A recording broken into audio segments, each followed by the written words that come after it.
5 years ago, the concept of designing organisms was limited to farm crops and those creepy orcs from Lord of the Rings. But now, designing your own baby is becoming more of a reality with new scientific advancements in genetics and in biology.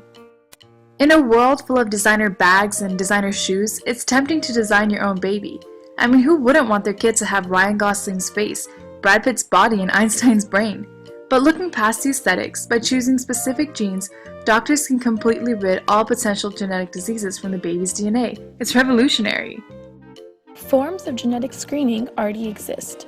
Doctors can choose embryos by gender and examine them for certain diseases-bearing genes. Using in vitro fertilization, or IVF, is also common, which creates a fetus using only non-disease-bearing genes. Human germline genetic modification, HGGM, which is the fancy term for designer babies, is an attempt to alter the genetic makeup of humans' reproductive organs in order to create desirable genes and potentially choose characteristics you want for your baby. Scientists basically edit the genome in a process called germline therapy, where they cut faulty sections with DNA and replace it with healthy DNA. There's two ways to do this. The first procedure is called TALEN, which stands for Transcription Activator-like Effector Nucleases. These contain a non-specific nuclease fused to a sequence-specific DNA binding domain that can be altered. This procedure has been used in vitro fertilization to alter genetic defects for diseases such as sickle cell anemia. The second procedure is CRISPR, which stands for Clustered Regularly Interspaced Short Palindromic Repeats. This technology was first discovered in bacteria, as it is a prokaryotic immune defense mechanism. In 2012, it was used to edit genomes of various organisms, and in 2014, it was used to cure a specific type of liver disease in mice. Through recombination, the specific sequence is altered, and you've got your designer baby. Although there are many pros to designer babies, including increased lifespan, genetic disease prevention, and potential increased intelligence, there are negative aspects to customizing a person. Religious people don't approve of these new scientific developments, as they believe it usurps the natural order of things and interferes with God's original plan.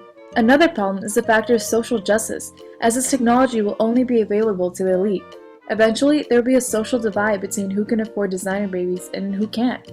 There will also be issues of governance and regulation. Something to consider is that this could potentially irreversibly alter the human species. For non-medical, cosmetic purposes, this could undermine humanity and create a techno-eugenic rat race.